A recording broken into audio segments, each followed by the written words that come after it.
What is up, everybody? Welcome to the live stream. Everybody can hear me okay?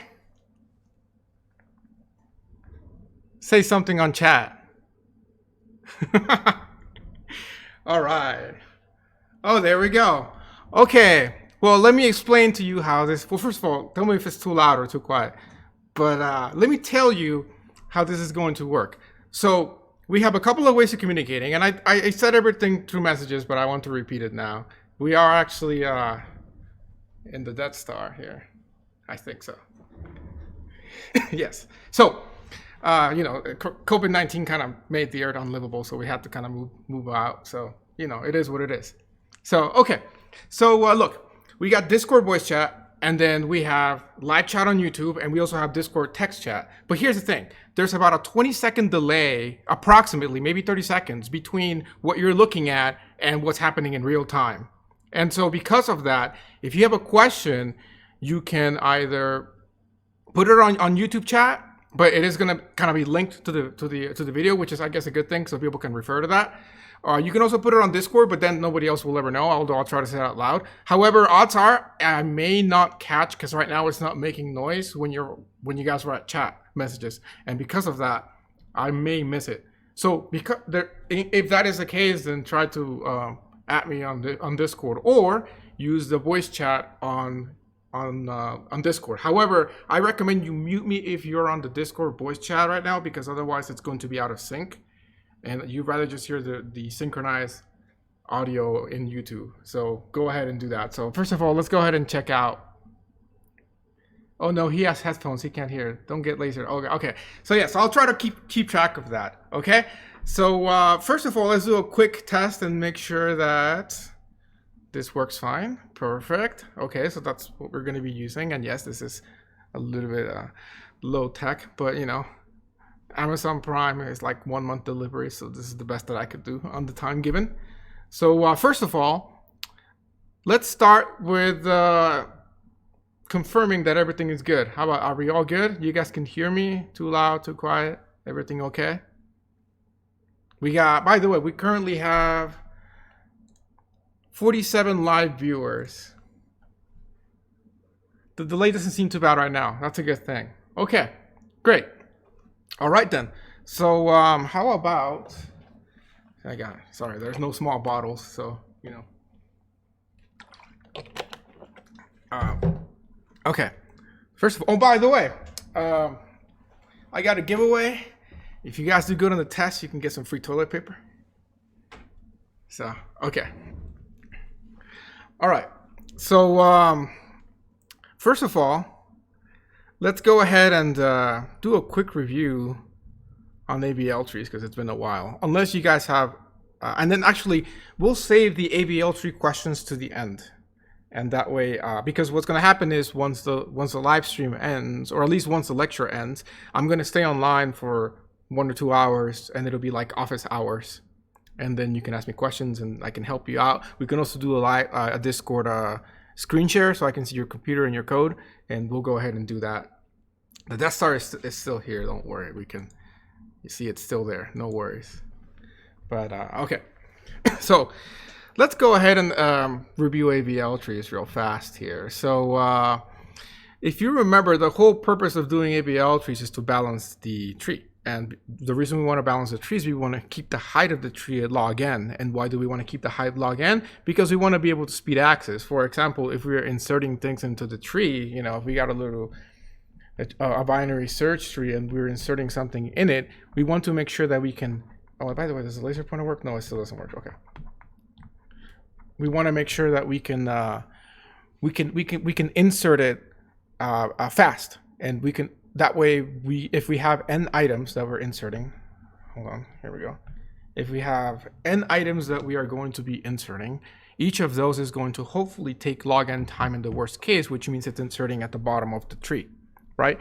And because each item is taking log n time and we have n of them, we can achieve a n log n time to go ahead and insert all the items. And then we can just do a in order traversal and we get a sorted list. So that's all hopefully review. How do we do the rotations? Well, here's the notes from last week. Well, 2 weeks ago, I guess, or last class per se. And so, for example, what we do once we insert something is we're going to go ahead and check the height. Oh, there's lag. Yeah, there's going to be some delay. So you know, so be it. So let's see, any questions about it? No. So if we go ahead and we lag, how bad is it?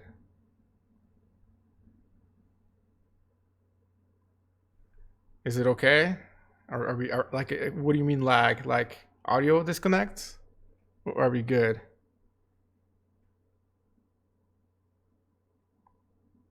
I'm gonna wait. Okay, it's good. All right, small hiccup. We're good now. Okay, cool. Yeah. You know, hopefully we can pick a different time when it's not like prime time. Although I think this isn't too much prime time for the internet. You clear it out for a few seconds. Just refresh the browser. I'm not gonna refresh. Okay, you guys refresh the browser. Yes. Yeah. It happens. Twitches. Okay. So, anyways, if we go ahead and video and audio, so I think we're good. Okay. So as I was saying, you know, we're gonna get that n log n time in order traversal and basically get a sorted list in n log n time. And the way that we balance the tree, and we don't have to necessarily be sorting. It's just to store data, because think about it. If we have a tree of log n height, and we have all of our data, so we have a phone book if we have a phone book that represents our tree, or we have 10,000 system class Star Destroyers, we can access any of them. And by that, I mean, we can search if they're in the tree or not, and then modify them, delete them, do whatever we want in log n time, right? In the worst case scenario, we're accessing this guy, which is at the bottom, or this guy, and they're gonna take one comparison here, another comparison here, and a third comparison there. And which could be either here or here. And so either of those two comparisons, by the way, I can also use my mouse, I think. Yeah, I can use the mouse as well to point. So either one of these is going to be the worst case.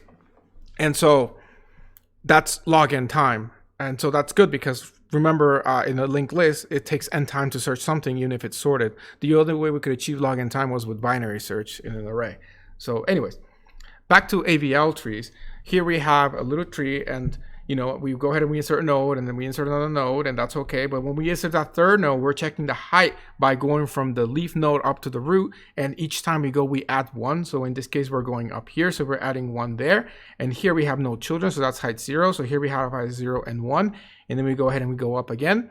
And in this case, it becomes 2. And over here, it's 0. And when the difference between the left and the right subtrees, the height difference is more than 1, in this case 2, it's unbalanced, and we have to perform a rotate. And so we said, you know, if we are going to rotate, if we have a tree that is per se right heavy, we're going to rotate it left.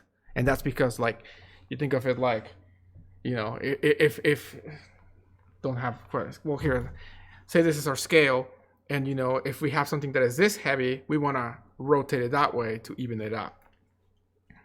So yeah, so in this case of this rotation, what we do is we take y and we make it the root, and there we go. In the other rotation is the mirror of that. We also here take y and then bring it up. Then we have the left and right rotation, because sometimes doing these rotations doesn't fix the problem. Sometimes when we have something of this form, so like let's say this is 1, 5, 2. And we try to rotate that, and we can see that the height problem is here. And we try to rotate that with either a left or right rotation, we're going to end up with something like this. And that's not really helping. And so what we do for that is we actually do a rotation on the subtree here, which basically flips it like that. And then that we know we can just do the other rotations to make into that. So that was the reason with double rotations. Somebody brought something up kind of useful to know, which I may have not directly said it last week, and that is the way that I told you is like try to do a single rotation. If it doesn't work, then do the inverse. So like so if you do a left rotation, then you know you can do a right rotation or something to bring it back to how it was. But you can also just jump right into the double rotation from there. You just pick the other one that you would. So don't feel like you have to rotate it back to the original. You can take that shortcut. And so that's basically what we did last time. So, okay. Any conceptual questions on AVLs? Not homework related yet, but just conceptual stuff. Because I wanted to review that. I know a lot of you have been hopefully working on the assignment, because I mean, it's been pushed back 2-3 days, but it is due pretty soon. And so I'm assuming you're deep into the AVLs, but any questions on concepts with AVLs? I'll keep a look in the chat. In the meantime, we're going to go ahead and move on to the next topic, which is heaps. So heaps is going to be the new data structure of the week per se. Here we have a question. Do you do these rotations as you're building the tree? That's a very good question. Yes. So for example, you have a list of numbers that you have to insert. So 5, 2, 3, 1. And so when you're inserting this, you start out by inserting one item because it's a root, and then you insert first, say, the 2, and then you insert the 3. And as you're putting these in, you're checking for height differences. So maybe backtrack a little bit. When we put the 2 in, we check the heights. Can we get the skeleton code? Nah, you're not getting skeleton code. You already got extension. So this is so nice because I can just say stuff and you can't complain, or it takes a delay. So anyways, so in this case, we check the difference here. That's 1 and it's okay. Then we insert the 3. And when we insert the 3, we check all the heights again. And then we can see here that there's the difference in the left and the right subtrees is more than 1. And that's going to be the sign that we need to rotate. So we rotate right there and then. We don't per se procrastinate rotations. The moment that we have to do a rotation to fix the tree, we do it. And that ensures that whether it's a left-right rotation or a double rotation, like left-right and right-left, as long as we do those rotations, then it'll be okay. Like we don't ever have to necessarily do like 2 double rotations or something. The tree will be okay. So as long as we keep it rotating as we insert things, then the tree will be fine. It will maintain that log n height.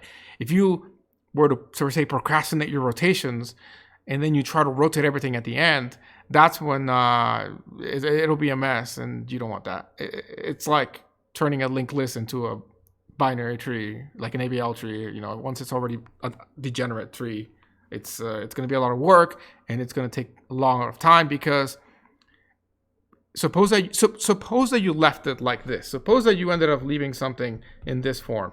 So you have the 5, the 2, and the 3. And you're going to insert the 1. The 1 goes here. Okay, fine. But if you were to insert, say, a 4, which would go down here, it's going to take 3 comparisons just to get to put in the 4. So your inserts are going to go down from log n time to potentially n time. And so you're losing that insertion speed. Whereas if you do the rotations as you go, yes, you have a little bit of overhead because you have to do the rotations. Those are not completely free. But as long as you do them as you're going and it's a little bit of work, then you will maintain that every time you insert it, it stays in log n. So that's a good question. Okay, so I don't see any additional questions, so I shall go ahead and continue. So the data structure that we're going to be talking about this week is heaps. And I think we might actually get through the whole data structure today. But if not, then we will definitely get over it on Thursday. And so the best thing to do is I'll post a link as you can go to the Geeks for Heaps. But heaps is another form of a tree. And yes, you have to do an assignment on this. And ultimately, this version of the tree is a lot easier because the way we're going to keep it is in an array. So we're not going to use pointers. We're just going to keep it as an array. And so let's first make sure we understand how to even do that. Here we have a question. We call the check for rotations as we insert the thing, right? Yeah, you call the check for heights. And when you see a difference of more than 1, that's when you rotate things.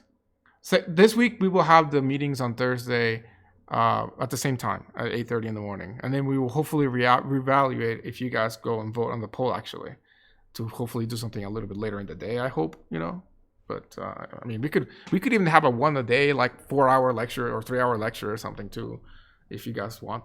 But that might be a little bit of too much attention span. So I think twice a week is good, but it doesn't have to. It could be like on a Monday and a Wednesday or a Monday and a Friday. It doesn't have to be the same. But until that happens, then we will just maintain that. And you can always watch the lectures online afterwards, but then you can ask questions. Yeah, vote. Always vote, not just for this, but in general. So, okay. So first, let's make sure we understand how to store a tree in just an array, which I'm pretty sure you all understand, but let's just make sure. So if you remember the algorithm that I told you for level order traversal, or level order, which was like, for example, if we have a tree like this format, and let's just forget for a second binary, it can be whatever. So that means it doesn't have to follow like less than or greater than. So suppose we have something like that. The level order traversal is 1, 2, 5, 10, let's make that 55 and 4. And so remember the trick that if you want to find out the child node of that, then you can basically multiply the index times 2 and then add either 1 or 2, depending if you're doing the indexing from 0 or 1. And by that I mean, so suppose that we want to do array start from 0 like CS people. Then if you want to find out what the child node of this is you take 0, which is the current index of the parent node, multiply times 2, and then add 1 to it for the left child. So we'll give you the left. And or take the index, multiply times 2 and add 2, and that'll give you the right child. Which in this case is 0 times 2 plus 1 is 1, 0 times 2 plus 2 is 2, which is given us the correct thing. If we go ahead and take a look at that, 2 times 2 is 4 plus 5 is, plus 1 is 5, and then 2 times 2 is 4, plus 2 is 6, and as you can see, oh, sorry, I said 2, I meant 1, because this is index 1. So 1 times 2 plus 1 is 3, and 1 times 2 plus 2 is 4. So in that case, we can see that these are the right indices as for the child nodes. So hopefully you guys knew that from assignment 6 actually. So, okay. And so this formula only works if you're inserting it in level order, right? Yes, of course, yes. This is strictly, but what I'm trying to get to is, don't just think of this now as a level order traversal. Think of this as actually a way of storing a tree. So suppose you really hate pointers and you don't want to make your I mean, you could have actually done the ABL tree assignment and even all of the assignments like 6, 7, and 8 without using a single pointer. You could have done it with just arrays, and I would have been okay with that. But it's actually a little bit harder and trickier. Yeah, no, I don't know. It could be easier actually, depending. So, I mean, some things will be easier, some things will be harder. But the point is that you can represent your tree and store it in memory using just an array. The big issue with that is the following. Remember what we had to do in the case of, like, for example, in this example right here, the level order traversal is this. However, let's try to see what the child node of 5 is. So this one. Yes, exactly. So see the vigilance V's got it going, because that's exactly what I was going to get to. So this is like an accidental mistake that's actually really good. So yeah, exactly. Yeah. See, that's I'm good. You guys are getting that. See, that's the thing. So what happens if we have that index for 5? If we do the math for this, as we were actually doing before by accident, we did 2 times 2 plus 1. That it gives us actually 5, right? Which will be this. So it tells us that the left child of this node should be 4, but it's not. It's the right child, right? And so that's broken. So yes, the same way that John says right there, what you have to do is you have to put that wildcard character in the level order traversal to sort of get around that problem. And which is exactly how we did assignment 6, right? That was the fix, or not the fix, that was the little hack that we had to do to build a tree that was not a complete tree, right? And remember, what is complete tree? That's a tree where every level but the last level is completely full. And then the last level doesn't have to be full, but all the nodes have to be all the way to the left. So, for example, this is not a complete tree because, well, if this like this is not a complete tree because this node is all the way to the left. If that 4 was over here, then that would be okay. It would be a complete tree, but it's not. So what do we do to make it complete? We add some sort of wildcard character that represents just an empty node that doesn't really have children. And so, yeah, okay. So that's the one trick that we have to do when if we want to build a tree, a binary tree, or any level of tree, we have to have these wildcard characters so that the ABL tree fills up nicely. The other problem is memory. Suppose that you have a tree like this. Maybe one more like that. Here's the thing. If you're storing this using your array or using your level order traversal, you're going to have all these empty nodes essentially here. And then you're going to have another level of them.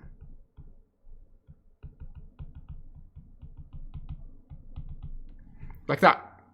So if I was to do this, I'd have to do, and how about I don't want to do the, I guess I'll do it. It's a lot of little percents. Oh, I already screwed up. 1%, 2%, 3. And then 1, 2, 3, 4, 5, 6, 7, I think. 3, 4, 5, 6, 7. and then a 4. I might have screwed up the number of percentages. I'm not sure. But anyways, this is very inefficient in memory because we have to keep the huge array here, whatever vector, whatever it is. Oh, it's like I'm blocking it. So we have to keep that entire thing in memory to be able to represent this tree. Otherwise, if we just do this, it breaks, right? As we saw. So we have to keep the entire thing in memory. And so it's not the best, which is why I really didn't tell you ever to do the trees like that, because you usually don't. But with a heap, you will keep them this way because it makes your life a lot easier. And because as long as it's a complete tree, then you can keep it this way. And it turns out that all heaps are complete trees, and you don't even need to put wildcards. They're always complete trees regardless. And so you don't have to worry about this wildcard thing, and it's always going to be as space efficient as possible. Okay, so what is a heap? Okay, a heap is a form of a binary tree. It's not a binary search tree because if we have a node here, nodes here are not less than or equal, and nodes here are not greater than or equal. So that's the binary search tree. It's just a regular binary tree, but there is a catch. And that is that whether, depending if it's a min heap or a max heap, let's talk about min heap first. If it's a min heap, it means that the parent of every node has to be smaller than the child node. So, for example, the mean heap property, as they call it,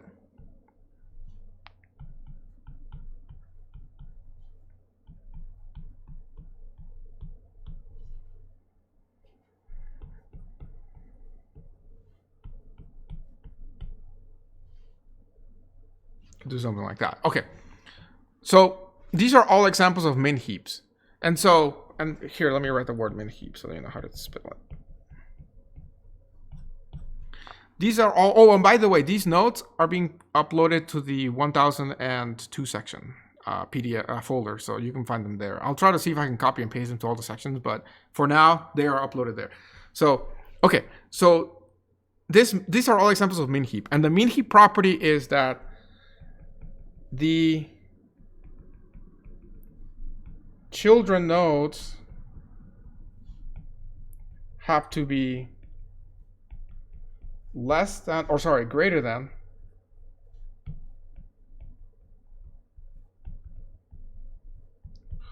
or equal, in case you have duplicates, to the parent node. That's important. That's the most important part. That's called the min heap property.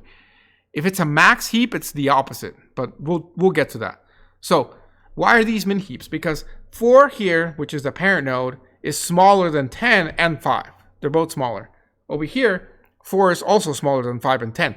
Both of these are different, you know, like in, you know, one of them, the left child is 10, the other one, the left child is 5, and vice versa. But but they're both technically correct min heaps for that information. So that already tells you that if I tell you that I have a min heap that has the numbers 4, 10, and 5, how many combinations could I have of that? It would be these 2 combinations. Not any more combinations, because you cannot have this as your min heap. Well, with those 3 numbers, it would look something like that. You cannot, because the other property that a heap always has is that it's a complete tree, as I was saying. And unlike the other things where we're putting the wildcards, here it's a complete tree, but no wildcards are allowed, which means you really have to squish everything. So if we have a min heap, so I'll cross that out. If we have a min heap like this, and we're trying to insert something else into that min heap, I'll talk about how you insert, but it turns out that it's gonna go right here in that spot, because that would be the next spot while maintaining the complete tree property. And then from there, if we insert something else, it would have to go on this spot to maintain the property. And then here, and then here, and then from there you go here and here. It can never go in another order other than that. However, once you do insert something, you know, like for example, you've inserted that many stuff, then there could be tons of combinations here, as long as the property that the children node have to be greater than or equal to the parent node. So here's another example. 10 is I think I said parent, I meant child. The child node has to be greater than or equal. I might have that backwards. No, I said I have to keep saying the parent. The children node has to be greater than. I could rewrite this and also say the parent node has to be greater than or equal to the children node. So I could say it backwards technically, and it's correct. But I don't want to write both because, like me, you're gonna get confused. So okay, so here's another example of a heap. Audio's cutting out. Maybe try refreshing the page. I'll try to just talk closer. But the values inserted would have to be greater than 10. In the case of the leftmost 3, right? The values have to be greater than 10, but it doesn't matter if they go on the left and the right, as long as it's still a complete tree, which is why both of these are perfectly valid. You're hearing the current Discord too, and it's probably my connection.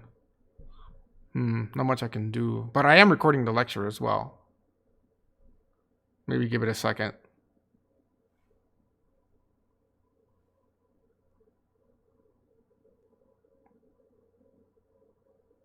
RIP. You guys can help that person on YouTube. So, okay. Okay, so I guess I'll keep going, and if it gets really bad, I can always try to restart the stream. If the audio keeps cutting off. Because I'm not really sure what I can do. It's fine for you. Okay, we're good. Great. All right. So, okay. So back to this. The 1, 2, 2 is also a min heap because the children 2, whether left or right, are greater than the parent. And then the last one, they're all equal. And so it's still a min heap because there's the case where they're duplicates. Now we have a question that says, so in example 1, if I had to insert, say, 7, would I need to insert it leftmost?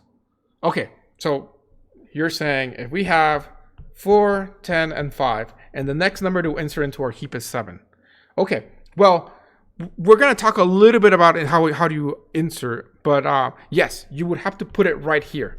And then when you insert it, we're going to have to do some shifting around to sort of maintain the property. So just like with ABL trees, you have to do some sort of rotations to fix the ABL tree's balance. With heaps, we're going to have to do some, what are they called? Heapifying? Well, there's a heapify, but there's also, I think is there a special term for that? No, it's just the algorithm. I guess you can say you'll fix the heap property when you insert something. So we'll get to that. So you will have to shift things around because this is no longer a correct heap, right? Because 7 is less than 10. And so it should be a parent of 10. Don't worry, we'll hook you up with the Discord on Canvas later. But isn't 7 less than 10? Yes, it is less than 10. So this is technically wrong, but we are going to fix it. The point is that when you do insert it, it has to go there, and eventually we are going to fix it, and it's going to become this.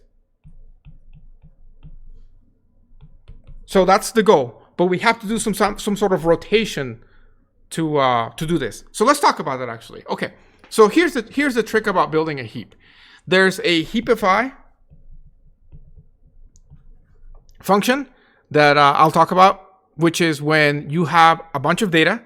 So like you have an array of just random numbers and you want to convert it into a heap. There's an algorithm that'll take us from just random numbers in an array to making a heap out of that. And then there's also how to insert something to a heap and how to remove it from the heap. So let's talk about inserting, since it kind of came up. So let me go ahead and sort of build a little heap here for us. And it's going to be a min heap. But again, as you'll see, max heap is the same thing. You just flip the property where the parent is bigger than the children. So it's just you know, it's like making a binary search tree where things are descending instead of ascending, and so you flip the compare. Okay, so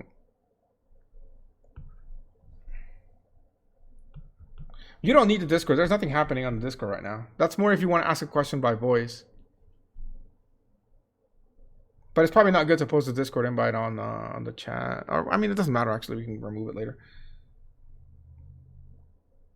So this is a good one here. So let's go ahead and put in a 10 like that. And then put an 8 there. Put a 9 there.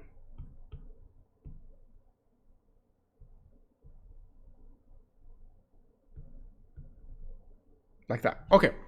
So you never talk about removing from an ABL tree. That's a good point. Well, yeah, we'll come back to that. We'll come back to removing things from an ABL tree. How about that? So that I can finish this part. Since that's not part of the assignment.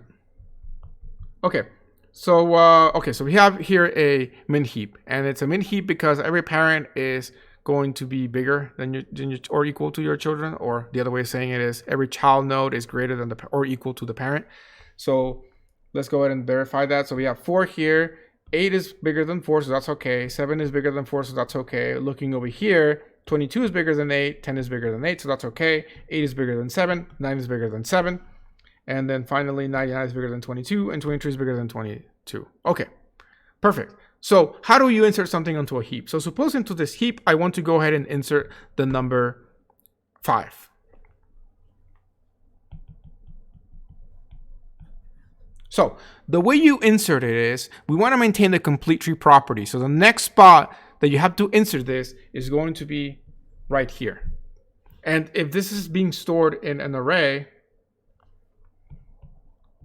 that will be stored like this. 4, 8, 7 is the level order. 22, 10, 8, 9, 99, 23, right? And so, or a vector, whatever this is.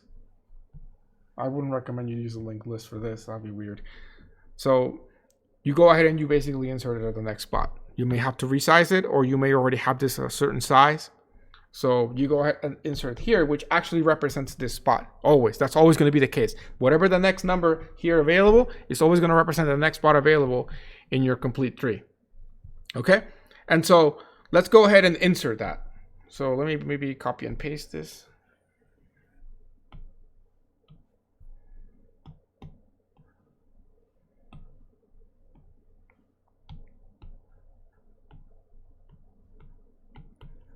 So we're inserting 5. So the first thing we do is we go ahead and put 5 there. But when we do that, kind of similar how on a binary ABL tree, we go ahead and check the height and then do any rotations. What we're going to do is we're going to make sure that from that child node we inserted, we're going to sort of bubble our way up to the root and make sure that it didn't break anything. This is so uncomfortable to drink from. Okay, so the first thing we're going to see is that, yes, 5 is, oh, drop the pencil. 5 is greater than 10. Or sorry, less than 10. And so that breaks the property. So what do? Well, we flip them. So we go ahead and we take our 5 and we replace it with the parent node. Doesn't want to. Okay. And so now this subtree is okay. That's heaped. It's in the heap property. However, it's possible that it's the greater tree is still broken. So the next thing we're going to do is we're going to go ahead and check this tree here and see if it's okay. So we got to check to make sure. Specifically, we're going to have to check the parent and 5 and make sure that they're in the heap property. And it turns out that they're not, right? Because 5 is less than 8. And because of that, again, we're going to swap them. Now, here's the thing. And this might be not per se obvious the first time you're dealing with this, but as you do it a couple of times, then it'll become more obvious. So, because just like an ABL tree, every time that you insert something, you check, you rotate, you maintain it balanced. You don't, as we said, procrastinate that balancing. Same here. Every time you insert something, you might want to make sure that before you insert something else, the whole tree's okay in terms of the heap property. Because of that, you can guarantee that the 8 that was here, that got moved here, is for sure bigger than the stuff down here. So the 10. Why? Because in the previous tree, 8 and 10 were like this. And if 8 was bigger than 10, then we would have fixed that already. So because we know that it's already fixed, because it's in the heap property, then we don't need to worry about it. So once we do this flip here from the 5 and the 8, we don't need to check the 10 again because the 10 is still okay. So that's one of those things you just have to believe, per se. As long as you don't, you know, the code is, you're correct. You're making sure the whole tree's in heap balance, per se. Okay, so next we're going to go ahead and check the 5 and the 4. So we go ahead and check 5 and 4, and it turns out that 5 is actually in the correct spot. At that point, we are done. Oh, snap. There we go. So at that point, we're not done with the day. We're just done with that example. So at that point, we're done with that insertion, and so the entire tree is okay. We don't need to check anything over here because yet again, it's possible that that as you insert it, that it wouldn't get messed up. However, let me throw you a sort of a curveball here. So let me go ahead and put in here. So trying to think of what I can put in. How about this? Let me just change this example completely so I can show you something special here. So suppose that here I had a 10, and suppose that here I had a 22, and then of course this has to be bigger now, so it's 40. Okay. And so now, and maybe change this to an 8. So now is this all heap property still? Yes. Okay. So suppose that I go ahead and throw in a 7 here. Or actually, an 11. No. It's oh, here we have people asking, can someone, no, your guys are still figuring that out. Let me go ahead and put in a 10, actually. Yeah, let's do a 10. So what's gonna happen with a 10? So with a 10, this breaks, so we go ahead and we flip it, right?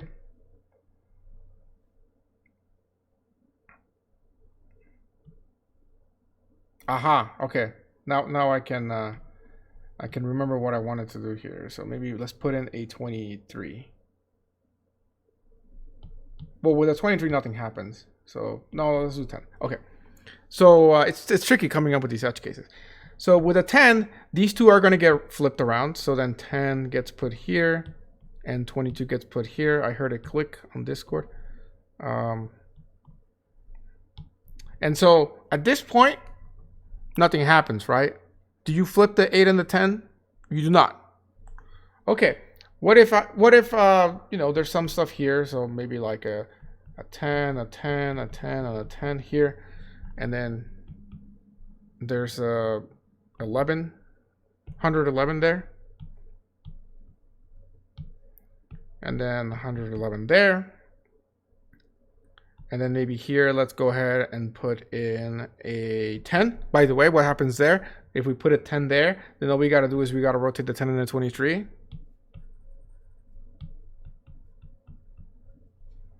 And then you're done as well. So it can never happen where if I bring something up here, it's going to potentially break the other side. Because if it came up, it means that it's smaller than this. And this side has to be bigger than the old value. But because the new value is even smaller, you can't do that. So I guess if we try to represent that mathematically, we can say x is less than y in the case where we have something like this. And if z is less than x, which is a case of like replacing this guy with this guy, because let's say that this is like a 5 and this is an 8, and then we said x is less than y, so maybe this is a 7. So because if z is less than x, we swap z with x. And so I think this might be known as a transitive property, but math people can correct me on this. Because z is less than X,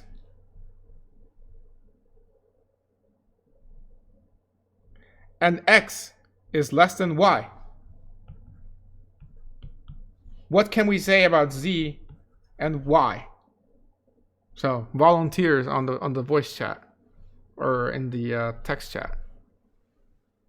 Next spot, how do you, oh, you guys have a question as well.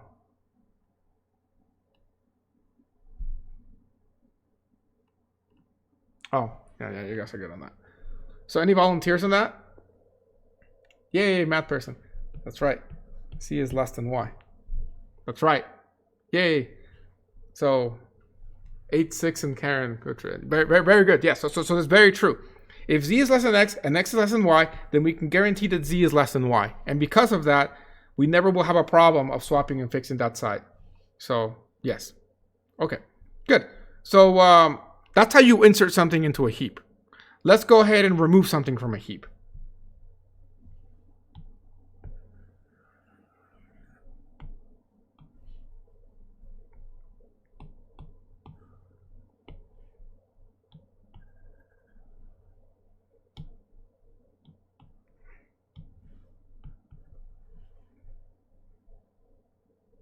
Okay, so and there's some really nice animations that I may want to show you to do that, but let me go ahead and take a look at this.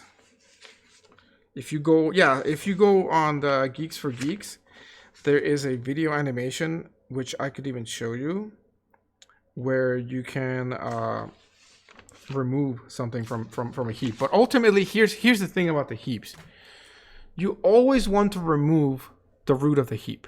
You don't want to remove something in the middle of the heap. That's not what a heap is for. And Heapsort, which is a sorting algorithm that comes out of heaps, takes advantage of that. So typically, you want to remove this guy. And by the way, question for you guys. This is a min heap, which means that the parents are always smaller than the child's.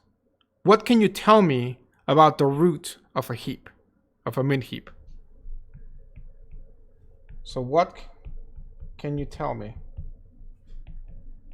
about the root of a min heap?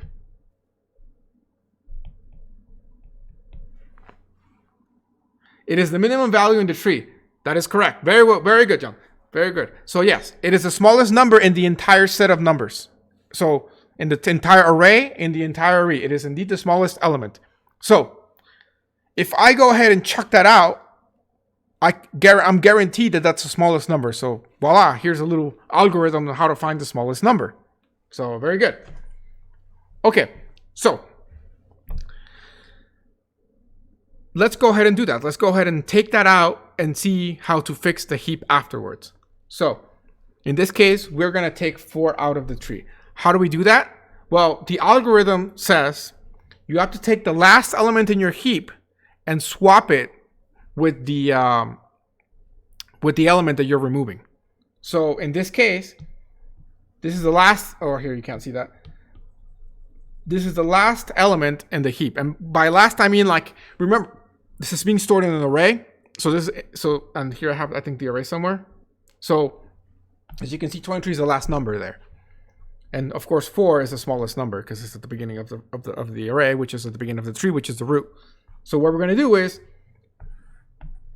we're going to swap them.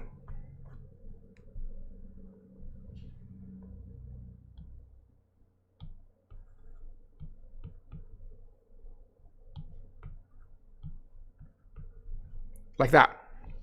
And you're like, what the heck? Don't worry. We'll fix it. We'll fix it. But for now, the good news is that because it's at the bottom, we can very easily sort of delete it from the tree.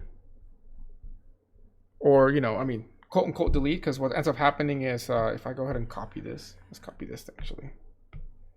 It's going to copy with some other stuff next to it, but it's okay. When we do that, when we swap 23 with 4 here, here's a nice little thing about this. We can go ahead and sort of delete this from the tree. And of course, we took it out, we're storing it somewhere else. we're using it, whatever. And so if you use some sort of flag to indicate that a spot in the array is empty, because remember, this is an array at the end of the day, so array is fixed size, even the vector is technically fixed size. But with the cool thing about the vectors, you can actually quote unquote shrink it. But you don't have to do any of that. You can simply use some sort of flag to indicate whether it's active or not. You can do that by either having a secondary array with a little binary bit that's on or off, or you can use a wildcard to indicate that it's empty. But ultimately, because it's at the end, it's not going to ruin or mess up your tree with the whole. The child is 2 times the root plus 1 or plus 2. So that's why we do that. Okay. So now once we did that swap, we go ahead and remove it.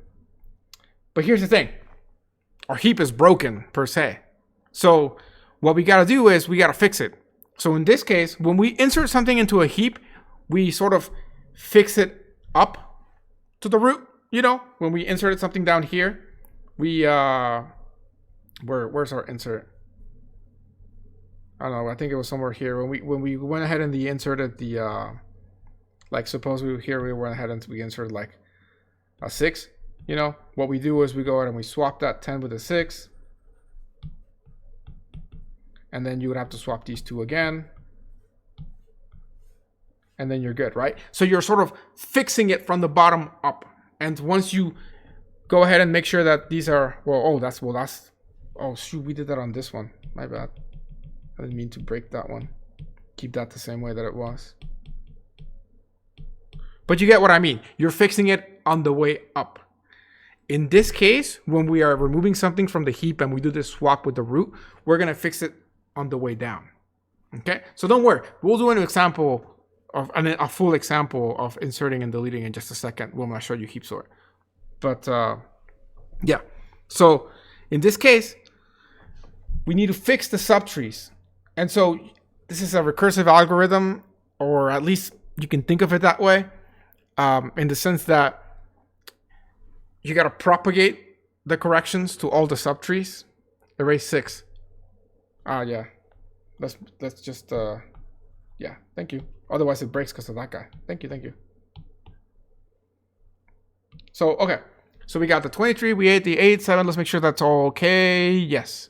Okay. So we got to fix that. So how do we fix it? What we do is we look at the children and we check, is either of the children smaller, because this is a min heap, smaller than the parent? And if that's the case, that it is, then we swap it with that. However, what happens if both children are smaller, right? Like it is here? Then hopefully it's a little bit clearer that you want to pick the smallest of the 2. Because like, suppose that we didn't know that. Suppose we just pick arbitrarily, like, okay, 8 and 7 are both smaller than 23. Let's pick 8. So you're like, let's swap it. So you end up with this. Is this a heap? It's not, because that's broken, right? So then you have to swap those. So now you're doing work for nothing. You're doing more swaps than you have to. However, if you pick the smallest one all the time, again, going back to this little math thing here, if we pick the smallest one, then we guarantee that it's not going to break the other part. So in this case, the smallest of the children happens to be 7. And that's very easy to check, right? Because remember, this is an array. So you just basically check r times 2 plus 1, and then r times 2 plus 2. Pick the smallest of those 2 numbers with a min function, and then swap it. And if you have something like this, then just pick one. Go with the left one if you feel good about that, or go with the right one, left or right.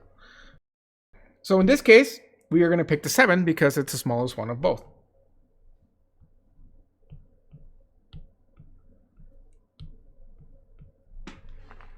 All right, so now, because we didn't touch this side of the tree, because the 8 didn't get touched, and by that I mean you didn't swap it at all, and because this was a heap beforehand, then oh yeah, I got like a message here saying something about that audio lag. Hold on a second. Error: YouTube is not receiving enough video to maintain a smooth stream. Let's give it a second.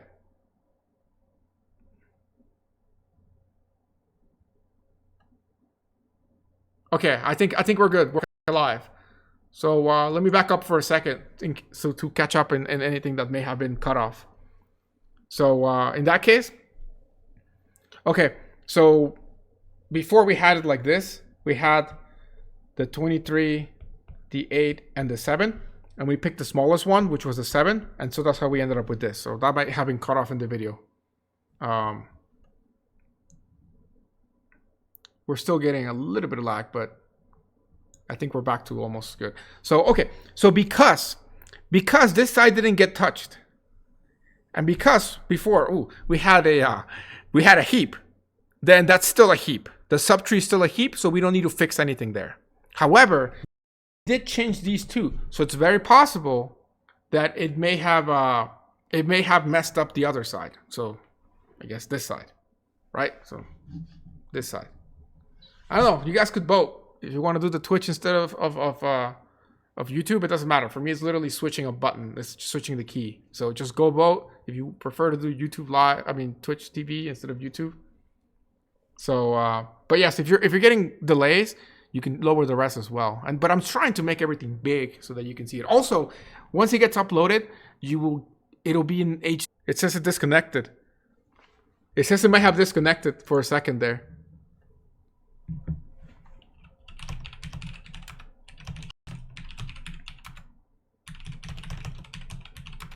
Okay.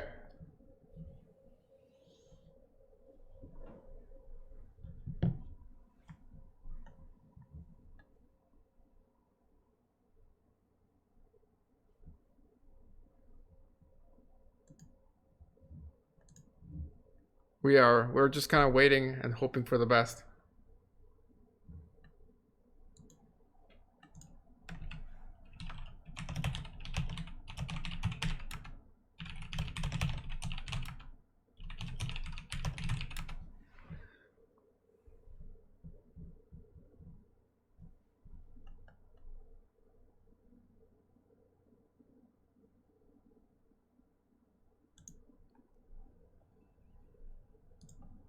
It's not the quality.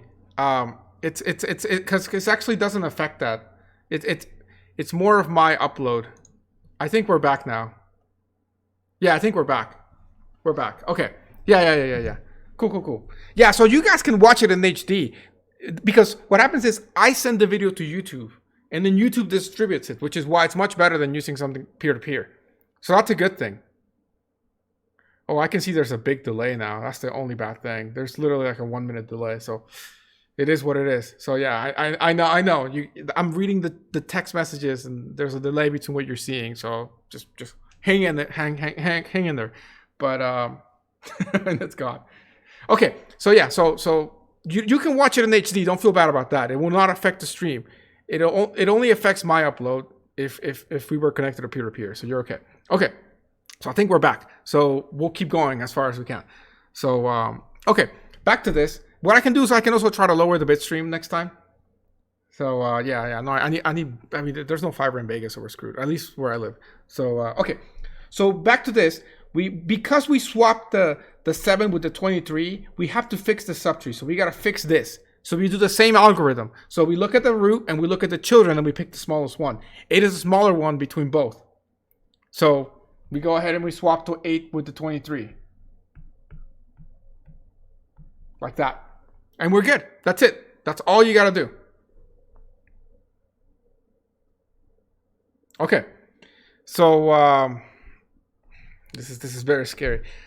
Let's go ahead and do a bigger example now. So let's go ahead and do what is known as heap sort. So heap sort, and we haven't talked about heapifying, but I'm not sure we will 100% get to that today. But let me just talk to you about a basic example of inserting and removing things. So suppose that we have the following numbers: 10, 5, 8, and I wish you guys were here. I don't want to wait 1 minute stream delay for you to call out numbers that you guys can tell me. So I'll just come up with the numbers this time. So we got 5, 8, 1, 3, and 4. Maybe one more. 6. Okay, and we're gonna sort these numbers actually using heap sort. Although heap sort uses heapifying, we'll do it this way. Oh, this score would be worse because I think that wouldn't work out. That's good. Plus, we got 42 people connected right now. So, yeah. WebEx actually has very little delay. I saw that yesterday, so tempted to go there. But, okay. So, let's go ahead and do this one at a time. Oh, ask the numbers? Yeah, that's true. But that's the thing. Me asking the numbers would take time for you to hear the video. So, you have to go and type it on Discord. So, yeah. We'll try that next time, though. That's a good idea. Okay, so let's go ahead and insert a bunch of things and then pop them out. So we're going to make a min heap, okay?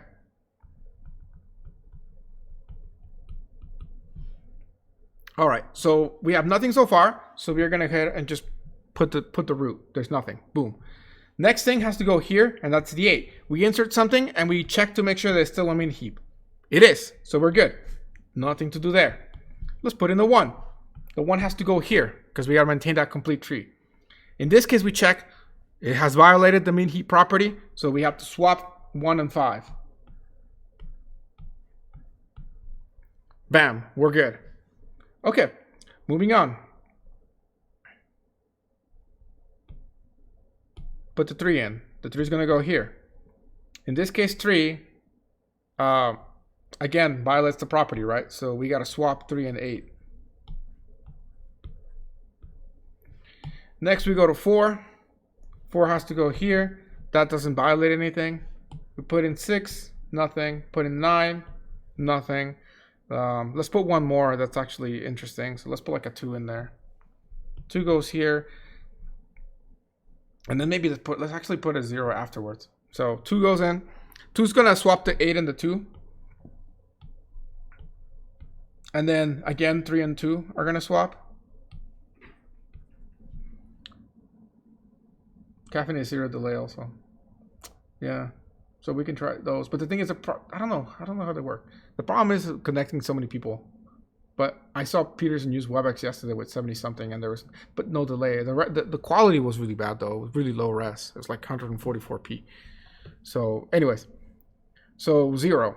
Okay, so insert 0. So 0 has to go here. Okay, 0 has to be swapped with the 3. 0 has to be swapped with the 2. And then 0 has to be swapped with the 1. And as you can see, 0 was the smallest, ended up in the root. Cool. Okay, we finished inserting all numbers. We have our little heap going. Now let's go ahead and pop each number out one at a time. And let's see what happens. And actually, we're going to keep track of how this is being stored in memory here. So right now it's 0, 1, 5, 2, 4, 6, 9, 8, 3. Okay?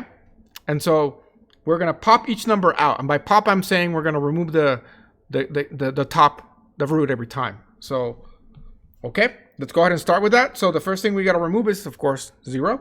So how do we do that? Like I said, we swap it with the last node of the tree, which is 3. 3. Huh, that's funny.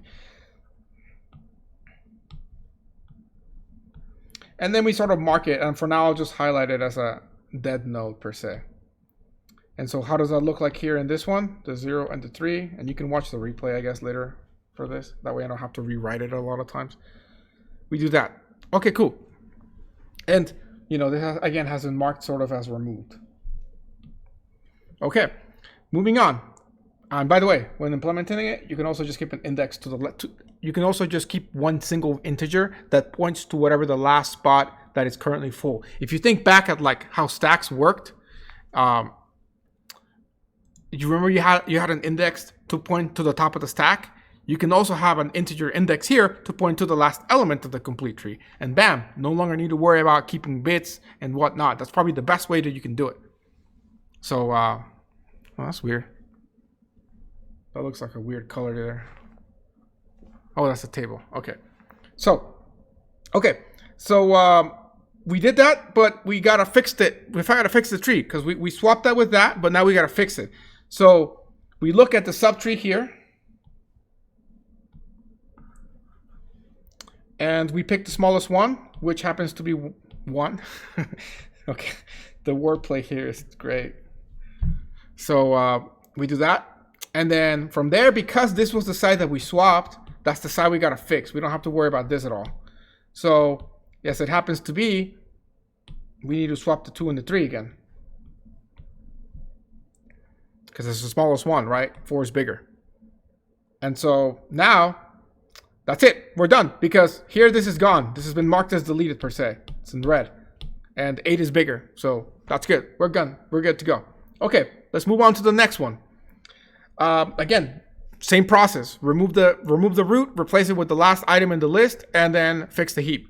So in this case, we're going to swap 8 with 1.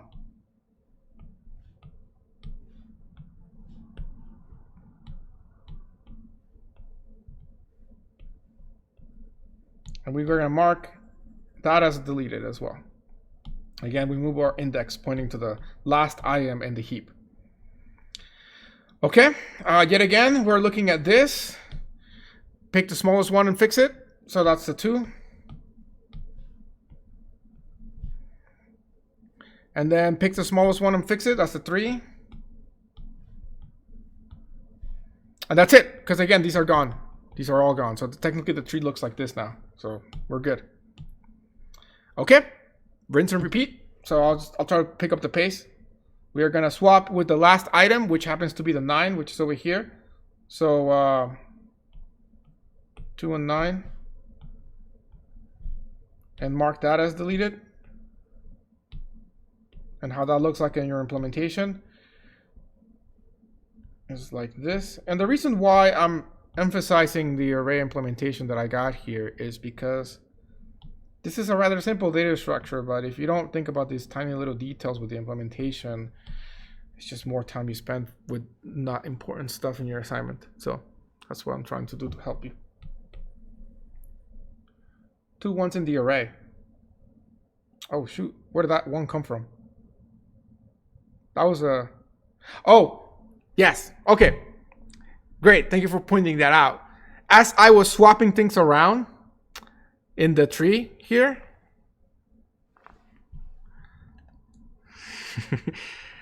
thank you for moving. Okay, so as I was swapping these guys around, I forgot to update the array. And so I should have updated my array as I went for not just the stuff, but the swap. So that's okay, we can fix it really fast. So we got a 9, a 3, and so on.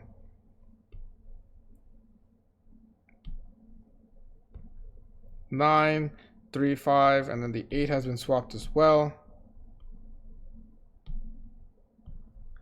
And we're okay. Are the rules of removal limited only to the last element of the tree? Could we remove an element like 5 in the tree without removing everything else after it? That's a very good question that always comes up. So here's the thing. You're like, when you know, you can see that, for example, the 2 earlier, and a lot of the numbers keep moving. The same numbers keep moving every single time. And you're like, this is very inefficient. Like, you know, putting the 9 there, which is the biggest number in the list, is very bad because we have to do all the movements. And you're like, well, wouldn't it be just to swap it with something like the 3, you know, because that's small. The problem is with that is that finding that number for here, because we see the tree is easy. We're like, oh, well, we should do that. But now this is a billion different numbers, and a computer is looking at it. It's not so easy. So it turns out that the most efficient speed-wise with the heap is just to swap it with the last element all the time. And it might seem inefficient sometimes, but it turns out it is the best thing to do. So let's see what else they're saying. Are the rules of removal? Oh, that was to be said. You swap it. Yeah, couldn't you just do that with the same process of array? No, you don't want to do that because again, this is very dumb per se, but it's the fastest way. It actually turns out it's the fastest way for this heap. And heap sort is a fast algorithm. It's actually n log n, which is like quick. Wait, don't want to say quick sort. I mean, quick sort is fast, but technically upper complexity and whatnot. It is like merge sort. It's a lot like merge sort. So it's fast. And so quicksort is fast too, but you know, that's the point. That this is a good algorithm, so even though it might seem counterintuitive to do that swap with the last element, which keeps moving things around, which is normal, it's still the fastest way you can do that. But I'm glad that you guys are thinking about that, because that means you're thinking in that analysis of algorithms mindset where you're critically pointing out like, maybe there's better ways of doing this. And that's good because that's what you want to do in like the real world. You want You want to fix problems. You want to make them more efficient. You want to spend 3 hours coding a function that does something basic, but you've done it, so now it's efficient, and you never have to worry about it again, right? That's the meme. So, okay. And hi, Marion. So, okay. Marion is a cool guy. I don't want to call him out on who he is, but he's cool. Big shot. All right. So, okay. We fixed the tree, by the way. So this time I'll try to keep track of those swaps. Okay. So, next we are going to fix the tree, actually, of what we just swapped, which was the 9. So we're going to take that 9 and we're going to pick the smallest one, which is the 3 here. And again, you can see that this 3 and 9 keep moving around a lot. So be it. And then it's going to get moved over here with the 4. And now we're good. But we got those swaps that we did, we also have to do them in the array. So I'll take care of that. So the 4 got swapped. And then, so we got, yeah, we got to fix this whole thing. So let me just rewrite it. So 3, 4, 5, 8, 9, 6. There we go. Okay. We need a skeleton code for assignments. 8. Yeah, you can beg. But how do you know that there's actually a skeleton code? It's so short that like the skeleton code would literally be the functions themselves. Like literally like the 4 functions you're writing. That's it. And maybe the height checker and the struct. It's very short. So it's actually hard to give you skeleton code for that. It's like I just give it the solution essentially. So okay. So we are running short on time, but we should be able to finish this example. So and if you have to go to another lecture or something like that, then that's okay too. You can watch the ending later.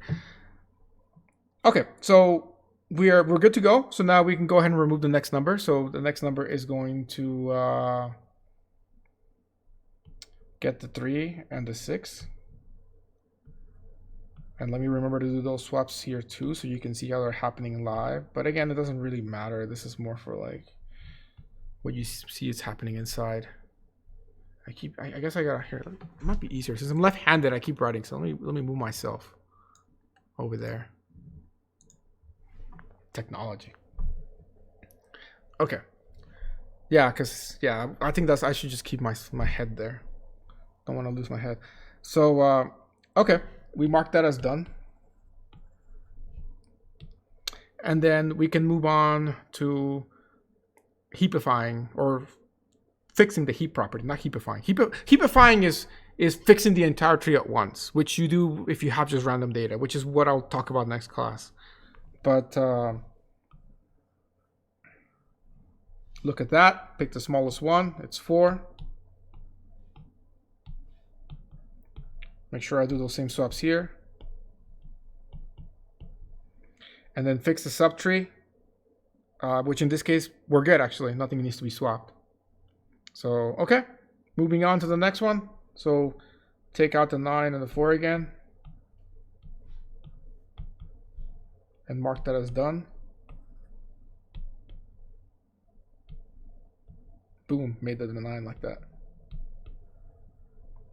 Can we just say that a max heap is the opposite to this? Exactly, it is. It's literally the same thing, you just swap it. You just literally like, the max heap is going to be the biggest number is going to be the root, and the smallest numbers are going to be like children of the root. I don't want to say they're always like leaves, because like, you can always end up with a heap like this, by the way, which just looks weird. But even with a min heap, you could do something like this.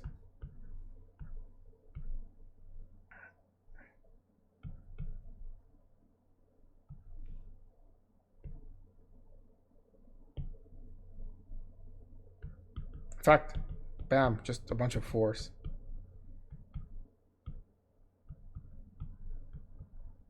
That's it for there. And then here you could have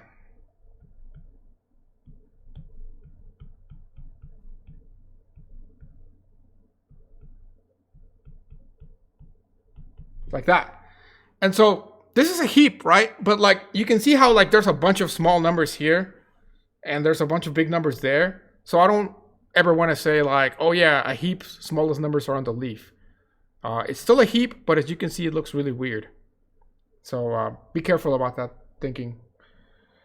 Isn't this almost like bubble sort? Oof. heap sort is definitely faster than bubble sort, but you're right in the sense that a lot of the things keep bubbling up and down. So you're correct in that understanding of it, that yes, things keep bubbling up or down. But here's the thing: bubble sort, they bubble up. Oh yeah, this is actually, I love that. I really love that, because here's the thing: think about bubble sort for a second. Bubble sort, you know, you have n times n, you know, and these are like the bubbling part of it, and then this is the number of items, right? But here's the thing: these bubbles are not bubbling n time; they're bubbling log n time potentially. So potentially you're going to get that n log n instead of n squared. So kind of hand waving that, but that you are right in that sense. Except here it's no, and it's not a linked list, it's a tree, so it's tighter, not as much bubbling to do. Okay, let's speed this up. So we got the 4 there. We're getting the 4. We gotta fix the heap now. So the 5 is smaller. So we're good now. So next one, take the 5 out. So swap it with the 8. I almost want to give up on doing these things because it's just too much work. 5, 6, 9, and 8. Okay, so we're taking it out. So we're gonna put the 5 here and the 8 there. Oh no, other way.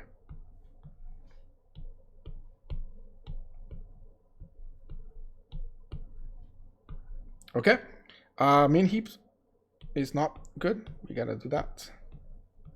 Okay, we're good. Next one. 6, 8, 9. Take that out. So swap the 6 and the 9.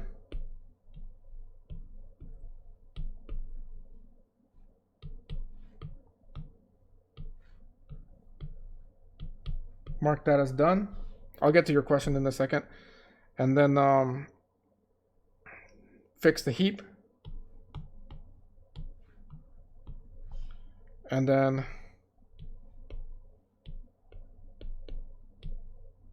eight, 9. And then okay. Let's see what the questions are. Is Heapsort stable? Definitely not. Definitely not stable, because just you can see things are a mess. So definitely not. Counter example of being stable is actually if you well, I'll get to that example next time because I don't want to run out. In fact, before I answer the rest of the questions very fast, let's just finish this one. So take out the 8 by swapping it with the 9.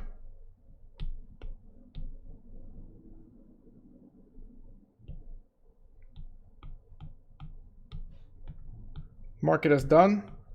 And then you have just one thing, so you take it out and you're done. And guess what? Look at this list. It is sorted. It's sorted backwards, but that's okay. We can just flip it, right?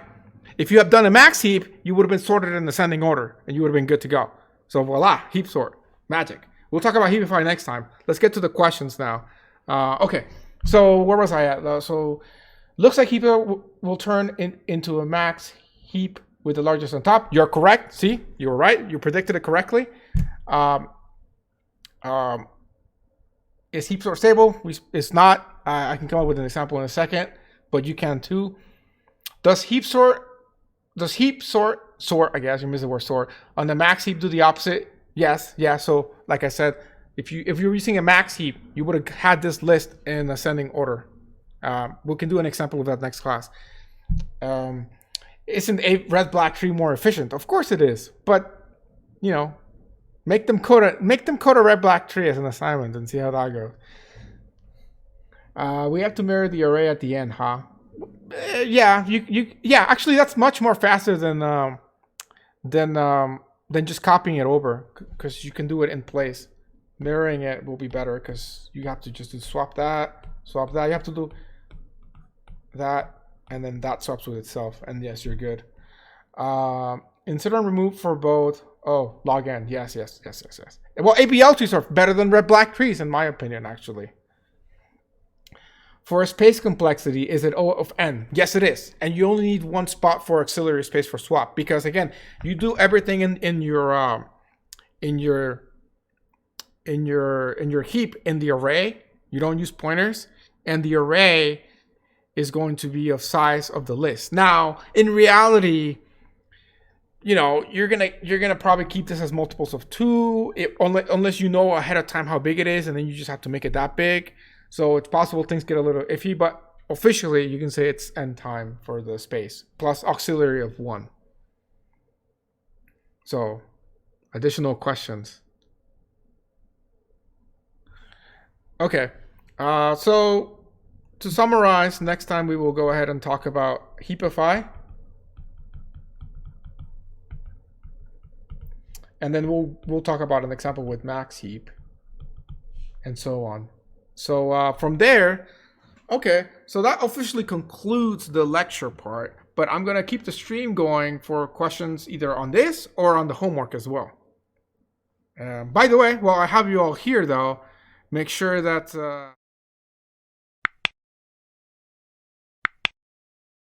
it actually I can actually do the stream directly from the iPad from mobile. Otherwise I can't, which is why I have it connected. But then I wouldn't be able to do all these cool effects. So yeah. Okay, so we were just sorting or removing. So what we did is we inserted everything into the heap, and then we removed one at a time the key, or sorry, the root, which is the smallest number. Which, by the way, reminds me, next time we'll talk about priority queues, because a heap is a great way of implementing a priority queue. We were just sorting. Do you need to create a heap to do this heap sort? Yes. Or can you do everything from the array? Well, a heap is the name of the data structure, but it's being stored in an array. Just like how a binary search tree or an ABL tree can be stored in both an array or a linked list, but usually just use, well, not linked list, but pointers. But it's just an array. Shameless plug. Yes. Wow, there's a big delay. There's like at least 30-40 seconds now, but it is what it is. But yeah, so you guys threw me off.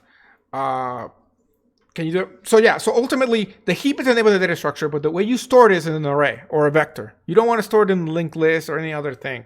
It's just a regular array. It's like a stack. A stack, you can keep it in an array or in the linked list, right? But it's called a stack. But the internal way you store it is, you know, it's going to be like that. Let's see where we are at. Yeah, you're getting worse again. That's so. All right, additional questions or homework questions. Go for it. Now is your chance. For those of you that gotta go, that's okay. If you don't need any additional help with the homework, you can disconnect now. I won't feel bad. You can also ask a question on Discord voice chat.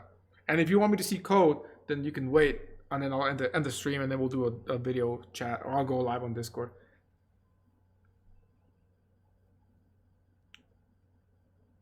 All right, so questions. And I guess if you want the question faster, you can also put it on Discord, and then it'll show up faster as well.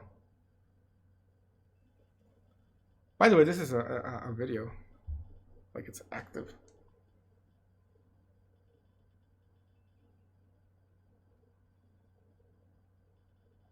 See the stormtrooper.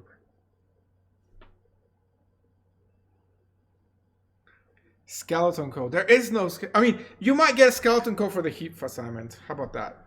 Assuming I get it done tonight. The heap assignment, by the way. So I guess I'll introduce you to the next assignment.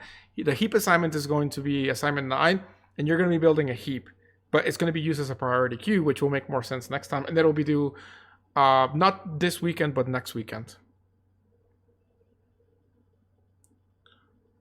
Yes. So when is homework 8 due? People are saying Friday night.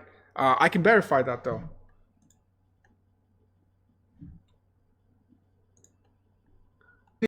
Even show it to you, but I don't want to break this. Assignment is, it says it is due March 27.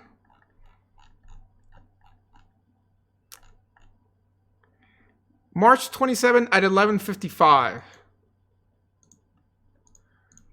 Is that a good deadline?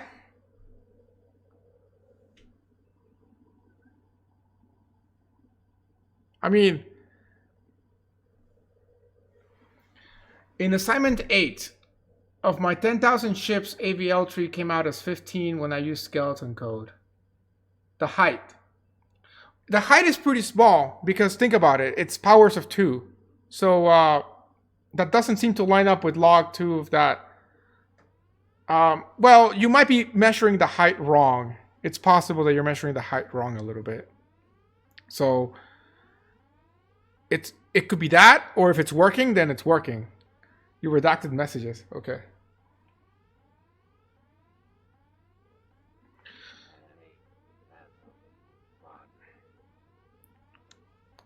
There's such a huge delay. Well, how about this? If the where can I watch here? Let me open up the stream myself. If we hit the if we hit 30 likes, I'll make the assignment due on Monday night or Sunday night actually, not Monday night. So like Sunday at 11:55.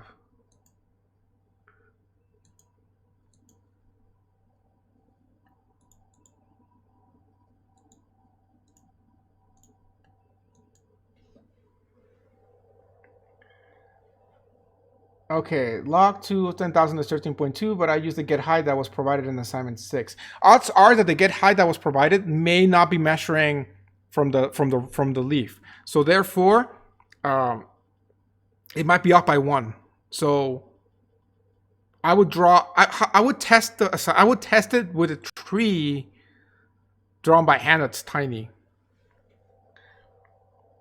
When you mean type standard on command line, do you just mean just doing binary search normally without balancing?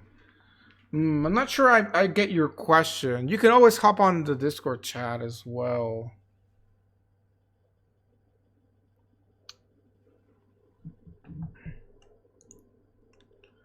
Let's see where we're at. Oh shoot, we're at 37 likes. All right. So then I can try to transition this video to show you the canvas thing, and I'll modify it. Let's give that a try and see how it goes. Bam, look at that. That's technology right there.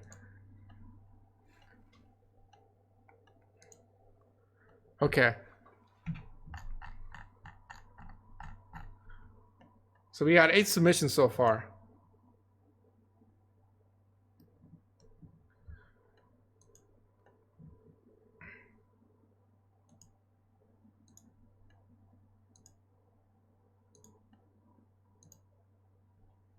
There we go.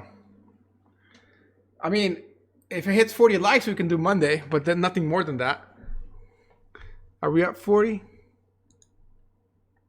We're at 37. So, unfortunate.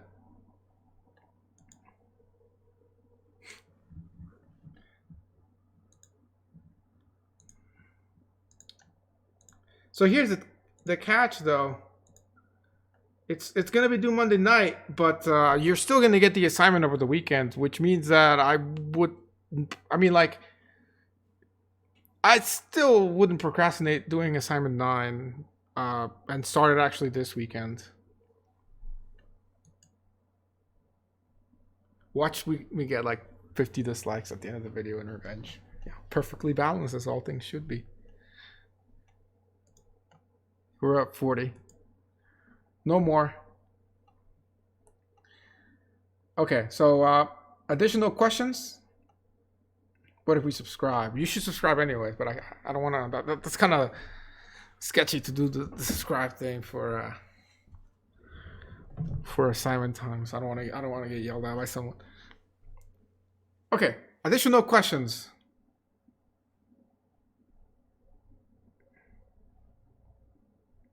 Oh, by the way, while I have you here, I will be at some point maybe this week. I'll be posting a 1-question quiz on the ABL trees. You have like 30 minutes to do it. It should take you like 5. It's more of a proof of concept to see that even though you already did it with the quiz before and some surveys, I want to make sure that the way you're going to take your midterms is going to be working fine, because remember, odds are that this is going to go for a while and we're not going to see each other in person at least this semester again, because of coronavirus, who has sponsored this live lecture. Can we see your output so we can tell if we are on the right track? For assignment 8, like the ABL tree, Well, the way you can find out if it works is just print out the in order traversal and see if it's sorted. That's the easiest thing that you can do. It is due Monday night. We have 2 exams left. We have midterm 2 and final, and they will be online. And here's the cool thing about it. I don't have. We're not limited by the hour and 15 minutes for midterm 2. I can put like 3-hour time limit, and then we avoid the problems that we have with midterm 1 with time, right?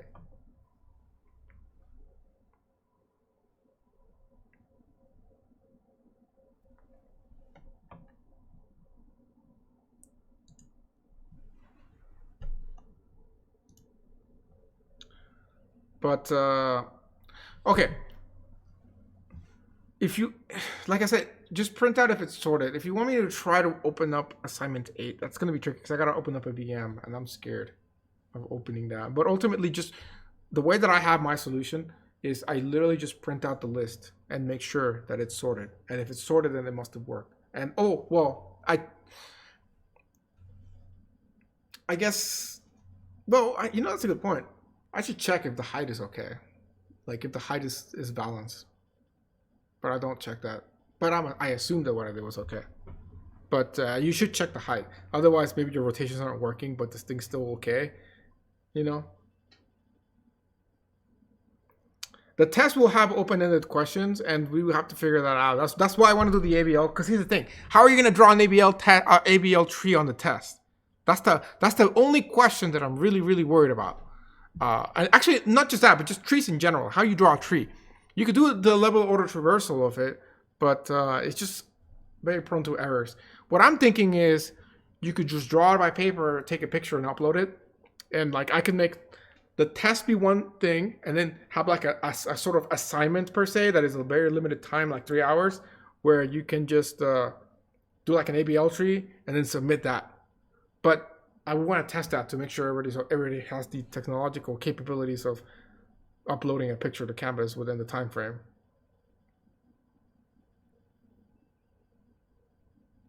But okay, additional questions.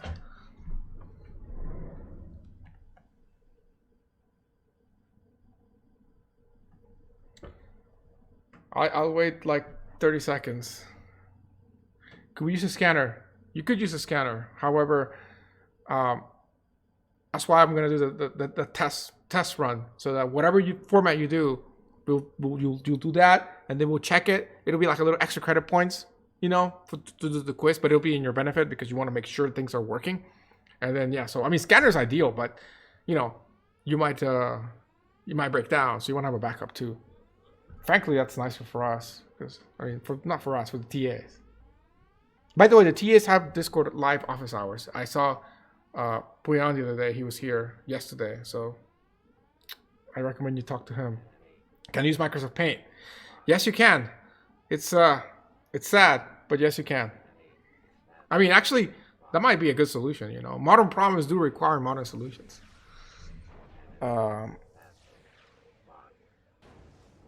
He's limited. Does it upload? If you were given 2 traversals, how would you know if the tree should be built using in pre or in post traversals? That's a good question, but I think that's a question in your write-up.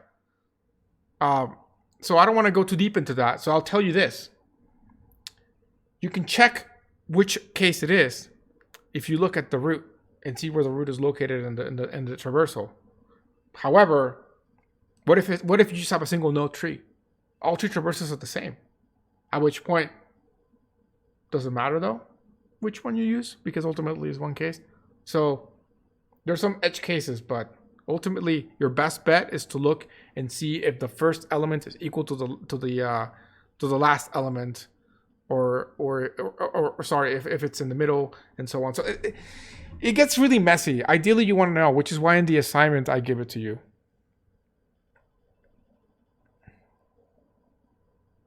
Subscribe to my Twitch. I don't even have a Twitch. I have a Twitch account, but I don't have an actual Twitch. But we can test Twitch next time. What are the TAs usually on Discord? When are the TAs? So right now I told them to be at the same time as the regular office hours, but I also I'm doing the survey, which you guys should fill out, not just for the lectures, but for the office hours. Because what I'm doing is I'm after the live lecture, I'm staying online to do office hours. But if you want me to do like a different time office hours, I could also do that. But for the TAs, yes, they are on Discord online, so you can go on a voice call with them. You can even do a video call where you can do a screen share, and you can see you can see the code. Like I helped one guy on Discord over the weekend, I think, with assignment 6 or 7. I think it was 6, and we fixed the code in like 20 minutes. And I was just sitting here and like go here, go here, go here, and I think at the end of the day, I was just checking for null and fixed it. So yes, but if you want different office hours, vote, because they can switch their office hours to something that's more convenient for all of you. Okay. How are we doing on people here?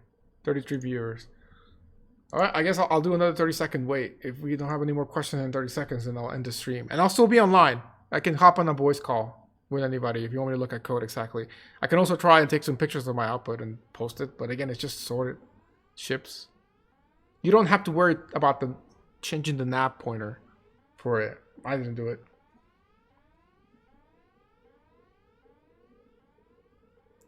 All right, so I'll wait. And the only reason I'm waiting is because there's the delay, so I have to. That's a good live stream. Thanks. Well, thank you for coming. Thank you for watching it. I hope other ones are going well. I try to make it a little bit interesting. This was also fun for me to experiment. I'll keep tweaking. I actually think it went well, especially with the transitions. So, great. Do we still need the out file to the output? If you want to do it that way, that's fine. If you want to do it with just printing to the screen is fine. But you want to put in your report either way. So that the TA knows when you're running the program what to expect. If you have to use like Linux redirection, so that because ultimately they just want to see a file, they don't want to run it in a terminal. But if you want to run it with Linux redirection so that it prints the terminal to a file, you can also do that. Doc, I got your IP address. That's fine. I can defend myself. I have toilet paper. I can throw it at you.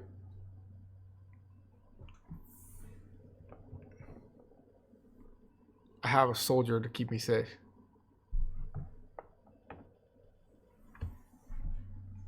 Okay. All right then. I'm not seeing more questions coming in, so I'm going to end the stream. I'll be online on Discord. I'm glad you guys came. If you have any suggestions for the stream, go ahead and let me know. Good luck in your other classes, and see you all.